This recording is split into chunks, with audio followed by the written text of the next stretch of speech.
বীরভূমের মাটি আন্তর্জাতিক মাটি। যে মাটিতে রবি ঠাকুর জন্ম নেয় না, মানে সংস্কৃতির চর্চা করে, শান্তিনিকেতন তৈরি করে। জোড়াসাঁকো ঠাকুর বাড়িতে তার জন্ম, আর শান্তিনিকেতন হচ্ছে তার আন্তর্জাতিক দেবালয়। আপনি ধরতে পারছেন ব্যাপারটা? মমতা বন্দ্যোপাধ্যায় তিনি এখন আর ভাইরালও হচ্ছেন না। মমতা বন্দ্যোপাধ্যায়ের পপুলারিটি, মমতা বন্দ্যোপাধ্যায়ের জনপ্রিয়তা চুরমার হয়ে যাচ্ছে। আকাশ থেকে যদি একটা কাঁচের গ্লাস ছুঁড়ে মারা হয় তাহলে যেভাবে চুরমার হয়ে যায়, টুকরো টুকরো হয়ে যায় কাঁচগুলো, মমতা বন্দ্যোপাধ্যায়ের জনপ্রিয়তা এখন তলানিতে। মমতা বন্দ্যোপাধ্যায় এত ভাইরাল একটা মজার বাইট দিলেন, ভাইরাল হলো না।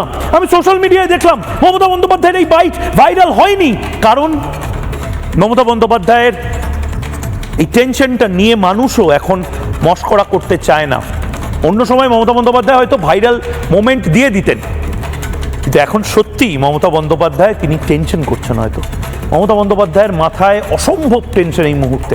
মমতা বন্দ্যোপাধ্যায়ের জীবনের সবচেয়ে কঠিনতম নির্বাচনটা এই মুহূর্তে তিনি লড়তে চলেছেন। মমতা বন্দ্যোপাধ্যায়ের পাশে কারা রয়েছেন তিনি নিজে জানেন না, কারণ তৃণমূল কংগ্রেসে এখন কারা রয়েছে, কারা নৌকো বদল করবে, কারা হয়তো সত্যিই সাবোতাজ করবে, এটা তৃণমূল কংগ্রেস নিজে বুঝতে পারছে না। ভবানীপুরে নিচুতলার অনেক কর্মী তারা হয়তো বসে গেছেন, অনেক গোষ্ঠী হয়েছে, তারা হয়তো আর নেই। মমতা বন্দ্যোপাধ্যায়ের মাথায় ভাবুন, কল্পনা করুন, একজন ব্যক্তি এত চাপ নিয়ে এত জায়গায় কথা বলছেন, কিন্তু মাথায় ঘুরছে ভবানীপুর। মমতা বন্দ্যোপাধ্যায়ের ক্ষেত্রে সেটাই হচ্ছে, এবং এটা নিয়ে রাজ্যের সবচেয়ে সিনিয়র পলিটিশিয়ানকে নিয়ে তার সবচেয়ে দুঃসময় কে মস্করা করতে চাইবে বলুন তো? আপনি ওনার বক্তব্য শুনলেন, উনি নিজে একবার বলে দিলেন একটা কথা, তারপর রেকটিফাই করলেন, করে আবার বলছেন না অন্য কথা।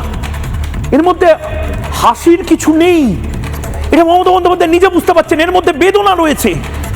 এই বেদনার বহিঃপ্রকাশ যখন হচ্ছে, বাংলা হাসতে পারে না, বাংলা ভয় পাচ্ছে যে এবারই কি শেষ নির্বাচন মমতা বন্দ্যোপাধ্যায়ের মুখ্যমন্ত্রী হিসাবে। আরেকবার শুনি, পিসিআরকে বলবো আরেকবার শোনাতে এই বাইকটা। বীরভূমের মাটি আন্তর্জাতিক মাটি। যে মাটিতে রবি ঠাকুর জন্ম নেয় না, মানে সংস্কৃতির চর্চা করে, শান্তিনিকেতন তৈরি করে।